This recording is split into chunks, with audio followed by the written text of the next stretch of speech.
Hello అండి, welcome to మావి చిగురు స్టోరీస్. ఈరోజు కథ సాయం. ఈ కథ రచించిన వారు సింగరాజు రమాదేవి గారు. ఈ కథ మీకు నచ్చితే లైక్ చేయటం మర్చిపోకండి. మీకు ఎలా అనిపించిందో కామెంట్ చేసి చెప్పండి. ఈ ఛానల్ని కొత్తగా చూసేవారు మరిన్ని మంచి కథల కోసం సబ్స్క్రైబ్ చేసి బెల్ ఐకాన్ ఆన్ చేయండి. అప్పుడు ఏ కొత్త వీడియో పెట్టినా మీ దాకా వస్తుంది. ఇక కథ మొదలు పెడదాం. ఆ మాట విన్నప్పటి నుండి మానసకి మనసంతా చేదుగా అయిపోయింది. ఇండియా నుండి ప్రసాద్ బాబాయ్ ఫోన్ చేసి చెప్పిన విషయాలే బుర్ర నిండా తిరుగుతున్నాయి. అసలు ఇదంతా నిజమేనా? ఎందుకులా చేసింది అమ్మ? అసలంత అవసరం ఏమొచ్చింది? ఎన్నాళ్ల నుంచి చేస్తుంది? డబ్బు ఇబ్బందా? నాన్నగారు పోయినా ఫ్యామిలీ పెన్షన్ వస్తూనే ఉందే, సరిపోవట్లేదా? ఏమో, తమ మధ్య డబ్బు ప్రస్తావన ఎప్పుడూ రాలేదు. తనకి తమ్ముడికి నాన్నగారు ఉద్యోగం చేస్తుండగానే పెళ్లిళ్ళు అయినాయి.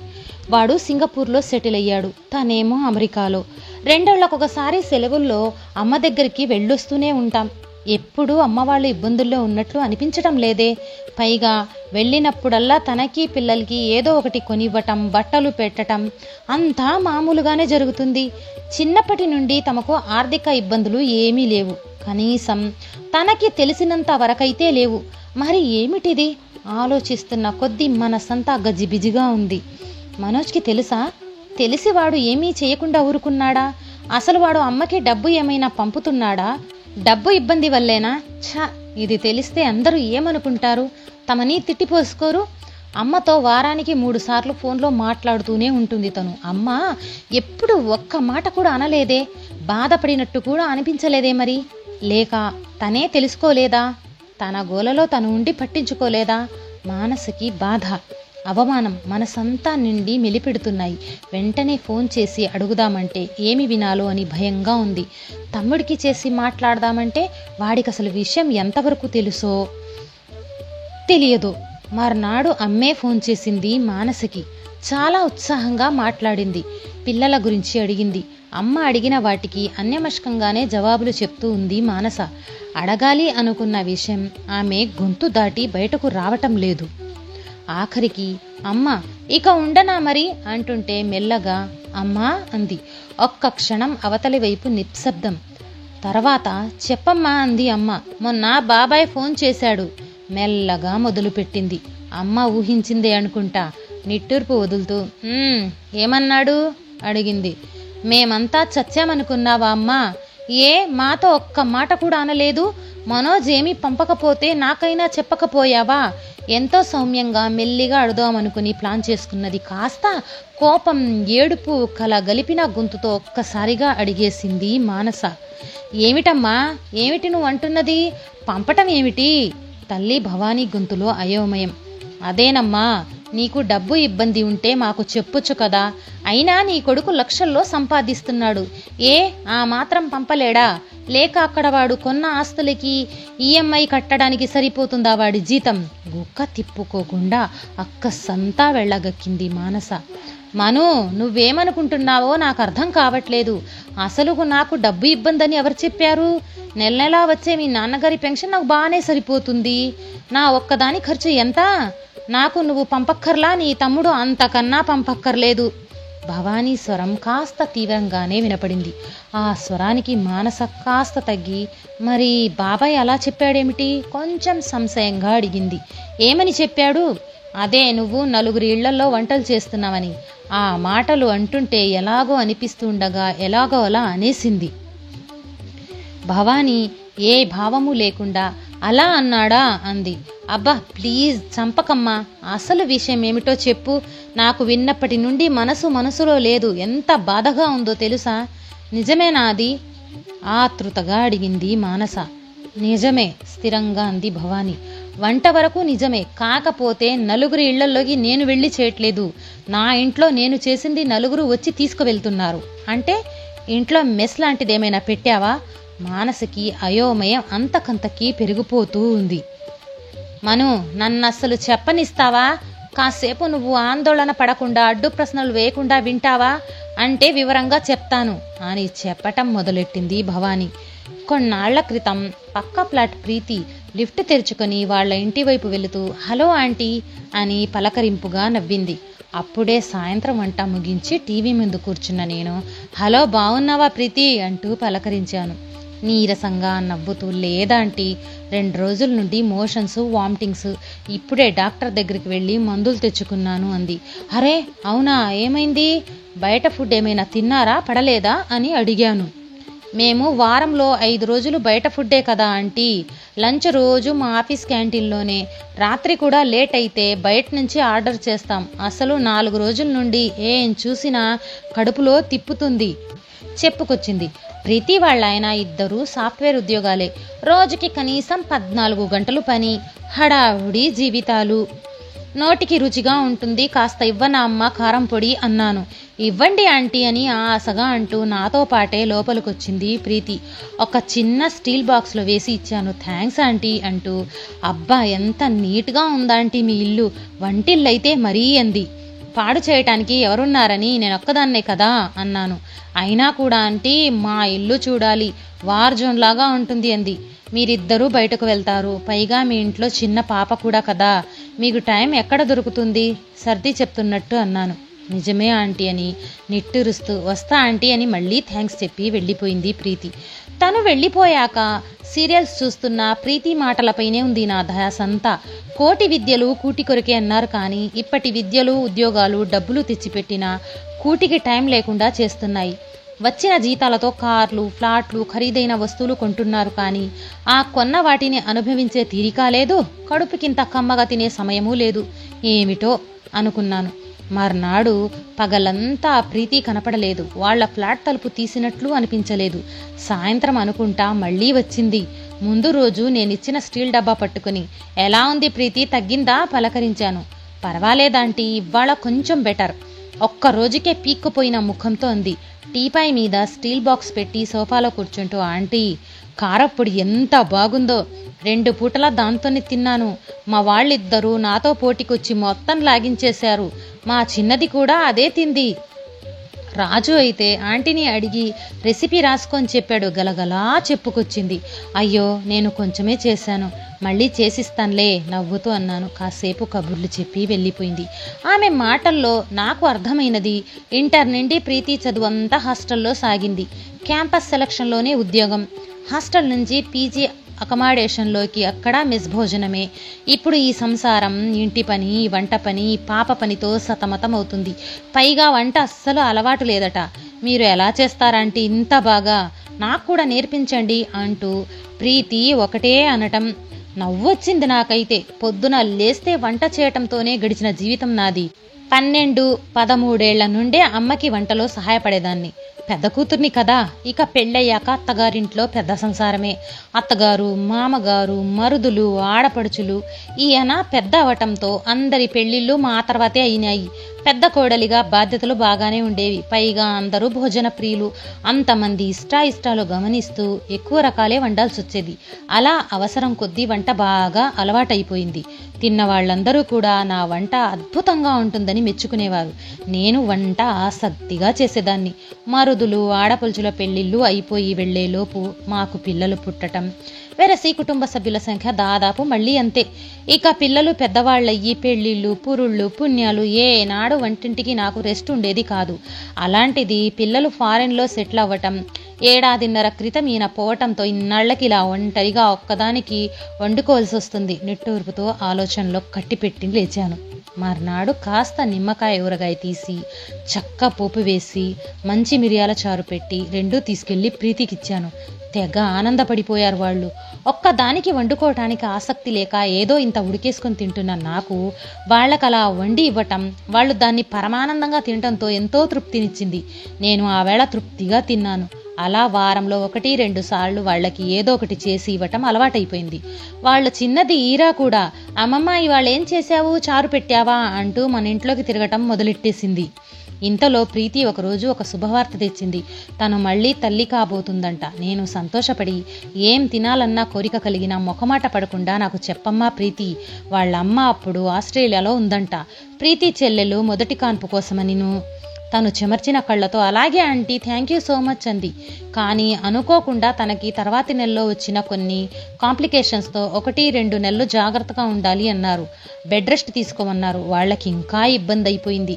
వంట రాని ఆ అబ్బాయి తిప్పలు పడుతూ వండటం, కుదరని రోజు బయట తేవటం, అది ఆ అమ్మాయికి సహించక తినకపోవటం, ఇలా వాళ్ళ తిప్పలు చూసి నా వంటతో పాటు మీకు చేసి పెడతా, కొన్ని రోజులు మీరు అవస్థ పడకండి అన్నాను.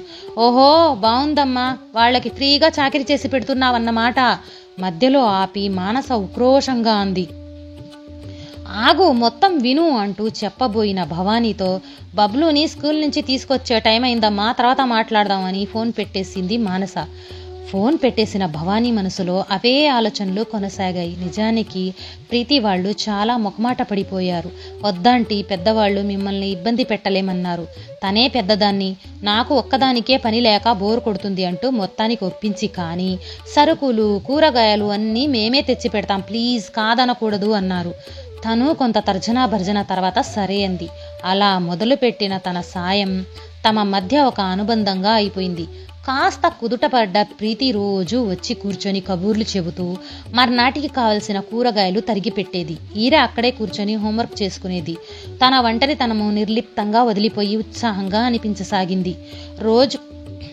రోజుకొక కొత్త రకం చేస్తూ ఈరాని ఆశ్చర్యపరుస్తూ ఉండేదాన్ని. ఆంటీ, మీరు మమ్మల్ని బాగా స్పైల్ చేసేశారు, ఇక మిమ్మల్ని వదలం అనేవాడు రాజు. ఇది చూసి నా కింద ఫ్లోర్ శ్రేయ, ఆంటీ నాకు వంట నేర్పించండి ప్లీజ్ ఆంటీ, మీ దగ్గర అసిస్టెంట్గా ఉంటా అంటూ తమతో కలిసింది. వాళ్ళ ఇంట్లో కూడా ముగ్గురే, శ్రేయ, ప్రీతి ఇద్దరూ చేరి ఒక వారం పాటు రకరకాలుగా నచ్చచెప్పి నేను చేస్తున్న సహాయానికి ప్రతిఫలం ఉండాల్సిందే అంటూ బలవంతాన తన అకౌంట్లో నెలకింత అని వాళ్లే డబ్బులు వేయటం మొదలెట్టారు. తను ససేమీరా వద్దంది. నేను కేవలం ఒక మనిషిగా సాయం చేస్తున్నాను, దాని వెల కట్టొద్దు అంది. ఆంటీ, మీ టాలెంట్ మీకు తెలీదు, దానికి మేము అస్సలు వెలకట్టలేం, ఇది మా గురుదక్షిణ అనుకోండి అన్నారు వాళ్ళు. మేము ఆఫీస్లో వర్క్స్ చేస్తే శాలరీ వస్తుంది, ఇంటి పని మాత్రం వాల్యూ ఎందుకు లేదు, ఉండాలంటీ, మీ శ్రమని ఎవ్వరూ ఎక్స్ప్లాయిట్ చేయకూడదు అంది ప్రీతి. నాకు వాళ్ల మాటలు కొత్తగా అనిపించిన ఆలోచనలో పడేశాయి. రోజు సాయంత్రం ఇద్దరు వచ్చి పాపం కబూర్లు చెబుతూ మర్నాడు వంటకి నాకు కావలసిన కూరలు తరిగి, టిఫిన్కి పిండి ఏదైనా రుబ్బాల్సింది ఉంటే రుబ్బి అన్నీ రెడీగా పెట్టి వెళ్లేవాళ్లు. ప్రీతిని వద్దని శ్రేయానే ఎక్కువగా చేసేది. శ్రేయ కూతురు పింకీ వాళ్ల ఇంట్లో ఉన్న బ్లాక్ బోర్డ్ ఒకటి తెచ్చి గోడకు తగిలించింది. ఈరా తను కలిసి దాని మీద టుడే మెనూ అని రాసి దాని కింద ఆ రోజు వంటకాలన్నీ రాసి పెట్టేవాళ్లు. పక్కనే ఆ కాయకూర బొమ్మ గీసేవాళ్లు. ఇద్దరు చిన్నవాళ్లే, ఒక్కొక్క వంటకి వాళ్ళు ఇంగ్లీష్లో రాసే స్పెల్లింగ్స్ చూసి మేము తెగ నవ్వుకుంటూ ఉండేవాళ్లం. వాళ్ళు 4 నెలలు డబ్బులు అకౌంట్లో వేస్తున్నా ఎందుకో తీయబుద్ధి కాలేదు. అకౌంట్లో బ్యాలెన్స్ చూసుకుంటే ఎంత చిత్రంగా ఉందో, ఉద్వేగంగా అనిపించిందో నాకు. నా జీవితంలో మొట్టమొదటి సంపాదన, 60 ఏళ్ల వయస్సులో అచ్చంగా నాదే అన్న డబ్బు. ఎందుకో తెలీదు, కొంత గిల్టీగా కూడా అనిపించింది. పిల్లలకి ఇప్పటి వరకు ఏం చెప్పలేదు, కానీ ఇవాళ మనుతో ఇవన్నీ పంచుకున్నాక మనసు తేలికగా ఉంది.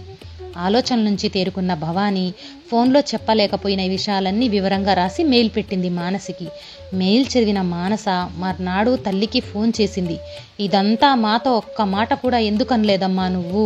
మానస మెల్లగా అడిగింది. ఈసారి ఆమె గొంతులో ఆక్షేపణ లేదు. భవానీ దీర్ఘంగా నిట్టూర్చింది. మీరు దీనికి ఎలా స్పందిస్తారో అర్థం కాలేదు. మాటలతో చెబితే మీ బాబాయ్ అన్నట్టు చేసేది వంట పని అయితే అసలు ఆ పనికైనా ఎందుకు అవమానపడాలి? సరైన రీతిలో అర్థం చేసుకుంటే అది ఒక ఉద్యోగమే. ఎక్కడో దూరాన ఉన్న మీకు ఈ నేపథ్యమంతా చెబితే తప్ప అర్థం కాదు. అప్పుడు కూడా నచ్చకపోవచ్చు. మీ నాన్న ఉన్నప్పుడు కూడా నేను ఏది చెప్పాలన్నా 100 సార్లు రిహార్సల్స్ వేసుకుని చెప్పేదాన్ని. దేనికి కోపం వస్తుందో తెలిసేది కాదు. ఈ విషయం కూడా అందుకే మీకు చెప్పాలని ఎన్నోసార్లు నోటి వరకు వచ్చినా చెప్పలే. మెల్లగా భవానీ చెప్పింది. వింటున్న మానసకి కొత్త ఆలోచనలెన్నో ఒకేసారి ఉక్కిరి బిక్కిరి చేసేశాయి. అసలు అమ్మ వైపు నుండి ఎప్పుడైనా ఆలోచించామా? అమ్మగా కాకుండా ఒక వ్యక్తిగా తనని అర్థం చేసుకునే ప్రయత్నం చేశామా? పైగా బయట హోటళ్లలో, టీవీ షోస్, యూట్యూబ్లో షెఫ్స్కి ఇచ్చే గౌరవం వీళ్ళకెందుకు ఇవ్వటం లేదు? వంటలక్క అని ఎందుకు చులకన? మానస అంతరంగంలో ఎన్నో భావాలు, సందేహాలును. మానస ఏమీ అనకపోయేసరికి అవతలి వైపు నుండి భవానీ హలో హలో అంటుంది. తెరుకున్న మానస తడబడుతున్న గొంతుతో సారీ అమ్మా, నేను కూడా నిన్ను సరిగ్గా అర్థం చేసుకోలేదు అని. మళ్ళీ కానీ అమ్మా, ఇంత ఎక్స్ట్రా పనితో నీ ఆరోగ్యం పాడైతేను వాళ్ళు వచ్చి నీకు చేస్తారా? అప్పుడు ఎంత కష్టం? మానస ఇంకా సమాధానపడలేకపోతుంది. నాకు మొదట్లో ఆ భయం వేసింది, కానీ చిత్రంగా ఈ పని మొదలు పెట్టాక నాకు నీరసం నిర్లిప్తం వదిలిపోయి కొత్త ఊపికొచ్చిందే. ఇదివరకు పొద్దున లేచి ఏం చేసేందుకు లేదు అని బద్ధకంగా అనిపించినా నాకిప్పుడు ఎప్పుడెప్పుడు లేద్దామా అనిపిస్తుంది. పైగా ఆ మధ్య 1-2 రోజులు నాకు కాస్త నలతగా ఉన్నప్పుడు శ్రేయ, ప్రీతి నా గురించి తీసుకున్న శ్రద్ధ, నాకు ఆ భయం కూడా లేకుండా పోయింది. వాళ్లే కారులో డాక్టర్ దగ్గరికి తీసుకువెళ్ళి చూపించి, ఆంటీ మీ కిచెన్కి కంప్లీట్గా రెస్ట్ అంటూ బాగయ్యేదాకా వాళ్లే వండి తెచ్చిపెట్టి తోడుగా ఉన్నారు అని చెప్పింది భవాని. అవునా, నువ్వు మా దగ్గర చాలానే దాచావమ్మా, నిష్ఠూరంగా అంది మానస. భవాని వెంటనే, అయ్యో మను, మీ నుంచి దాచాలని కాదు తల్లి, అంత దూరంలో ఉన్న మిమ్మల్ని ఇబ్బంది కానీ కంగారు కానీ పెట్టకూడదని మాత్రమే నొచ్చుకుంటూ అంది. కానీ ఒకందుకు సంతోషంగా ఉందమ్మా. నేను తమ్ముడు ఇద్దరం దగ్గరలో లేం. డాడీ పోయాక నువ్వు ఒంటరిగా ఎలా ఉంటున్నావు అన్న దిగులు ఉండేది. ఇప్పుడు నువ్వు ఇవన్నీ చెప్తుంటే హ్యాపీగా ఉందమ్మా. అసలు ఆ ప్రీతి, శ్రేయ ఎవరో నేను కూడా చూడాలి, మాట్లాడాలమ్మా. చెప్పాలంటే మా ప్లేస్ వాళ్ళు లాగేసుకున్నారు కదా, ఒకంత అసూయగా అంది మానస. భవానీ నవ్వి, అదేమీ లేదు, మీ స్థానం మీదే మను, నువ్వు మనోజ్ నా ప్రాణం అంటూ నాకు కూడా ఇవాళ ఒక పెద్ద భారం దిగిపోయింది. ఇన్నాళ్ళు దాచుకున్నది నీకు చెప్పేశాను, ప్రాణం తెరిపడ్డట్టుందమ్మా అంది. మానసకి తల్లిని కొత్తగా చూస్తున్నట్టు అనిపించింది. ఇద్దరి మధ్య కొత్త అవగాహనతో దగ్గరితనం పెరిగినట్లు అనిపించింది. ఇప్పుడు మానసకి ప్రీతి, శ్రేయ ఇద్దరు ఫేస్బుక్ ఫ్రెండ్స్. వాట్సాప్లో, ఫేస్బుక్లో వాళ్లతో మాట్లాడుతూనే ఉంటుంది. ఓ 15 రోజుల తర్వాత అమ్మతో కాన్ఫరెన్స్ కాల్ మాట్లాడుతుంది. మానస తమ్ముడు, మరదలు కూడా ఉన్నారు కాల్లో. ఇటు అమ్మ పక్కన శ్రేయ, ప్రీతి. అందరి ముఖాలలో ఒక సంతృప్తి, ఉత్సాహం. శ్రేయ, ప్రీతి ఇద్దరూ పోటీ పడి చెబుతున్నారు మానసకి, మనోజ్కి. ముందు రోజు ఆదివారం వాళ్ళు చేసిన కార్యక్రమాల గురించి. ఆంటీ నిజంగా అన్నపూర్ణ, నిజంగా ఇన్స్పిరేషన్. అంకుల్ బర్త్ యానివర్సరీ సందర్భంగా మా ఇళ్ల దగ్గర బస్తీ వాళ్ళు మొత్తం 60 మందికి వండి పెట్టారు తెలుసా, ప్రీతి ఉత్సాహంగా చెప్తుంది. అది కూడా మొత్తం తన సొంత శాలరీ డబ్బుతో. శ్రేయ పక్క నుండి అందిస్తుంది. అమ్మ చిరునవ్వుతో వాళ్ల మాటలు వింటూ, పాపం కిందటి ఏడాది లాక్డౌన్ వల్ల వాళ్ళకి చేతిలో పని లేదు, పైసలు లేవు, తినటానికి తిండి లేదు. అందుకే నాన్న పేరు చెప్పి వాళ్ళకి ఒక పూటనైనా తిండి పెడదామని అనిపించింది. చెబుతున్న అమ్మ ముఖంలో బోళ్లంత సంతృప్తి. గ్రేట్ అమ్మ, రియల్లీ గ్రేట్, ఉద్వేగంగా అంటున్నాడు మనోజ్. మేము ఇలా మొదలు పెట్టేసరికి అపార్ట్మెంట్లో చాలామంది మేము కూడా హెల్ప్ చేస్తాము అన్నారు. సో ఈ కార్యక్రమం ఎవ్రీ మంత్ చేద్దామనుకుంటున్నాం ప్రీతి చెప్పింది. ఆంటీకి అక్కడ ఫ్యాన్స్, హెల్పర్స్ చాలామంది తయారయ్యారు. ఆంటీ సూపర్వైజ్ చేస్తే చాలు, మేము వండేస్తామంటున్నారు. శ్రేయ నవ్వుతూ చెప్తుంది. అత్తయ్య, మీరొక ఫేస్బుక్ పేజీ స్టార్ట్ చేయాలి, కోడలు కావ్య అంటుంది. నాకెందుకు కావ్య అవన్నీ, చిన్నగా నవ్వుతూ అని. అది కాదు, కానీ పిల్లలు ఒక మంచి పని మొదలు పెడితే అందరూ ఎలా కలిసి వస్తారో అర్థమైంది. వాళ్ళ ఆకలి తీర్చడానికి చేతనంత చేద్దామనిపిస్తుంది చెమర్చిన కళ్ళతో అంది భవాని. వింటున్న మానస తల్లినే అబ్బురంగా చూస్తుంది. తమ కుటుంబానికే పరిమితం చేసిన అమ్మ ప్రతిభ, నైపుణ్యం ఈరోజు 10 మందికి ఉపయోగపడుతున్నాయి. తనకంటూ సంపాదన మొదలైంది. అమ్మ సొంతానికి ఖర్చు పెట్టుకుందాం అనుకోలేదు, ఏ బంగారమో కొంటాను అనలేదు. తను తన సంసారం అనే బంధాన్ని దాటేసి విశాల ఆకాశం దిశగా రెక్కలు సాచి పరుగు తీస్తుంది. పరిధి విస్తరించుకొని కొత్త గుర్తింపు పొందుతుంది. మానసకంతా కలలాగా ఉంది. అమ్మ ఆమెను ఆశ్చర్యపరుస్తూనే ఉంది. మనసులోనే అమ్మకి మరొక్కసారి వందనాలు తెలుపుకుంది. ఆ తర్వాత వారానికి వచ్చిన మదర్స్ డే సందర్భంగా అమ్మ ఫోటో ఫేస్బుక్లో పోస్ట్ చేసిన Manasa, earning at the age of 60 and spending it how, proud of you mom అని కామెంట్ పెట్టింది. ప్రీతి, శ్రేయ ఇద్దరూ లైకులు కొట్టారు. వాళ్లతో పాటు అనేక వందల మంది. అన్నట్టు బాబాయ్ లైక్ కొట్టలేదు, కానీ పిన్ని లైక్ కొట్టింది. కొట్టడమే కాదు, మీ బాటలో నడవాలని ఉంది అక్కయ్య గారు అని కామెంట్ కూడా పెట్టింది. ఈ కథ నచ్చితే లైక్, షేర్ చేసి తప్పకుండా సబ్స్క్రైబ్ చేయండి.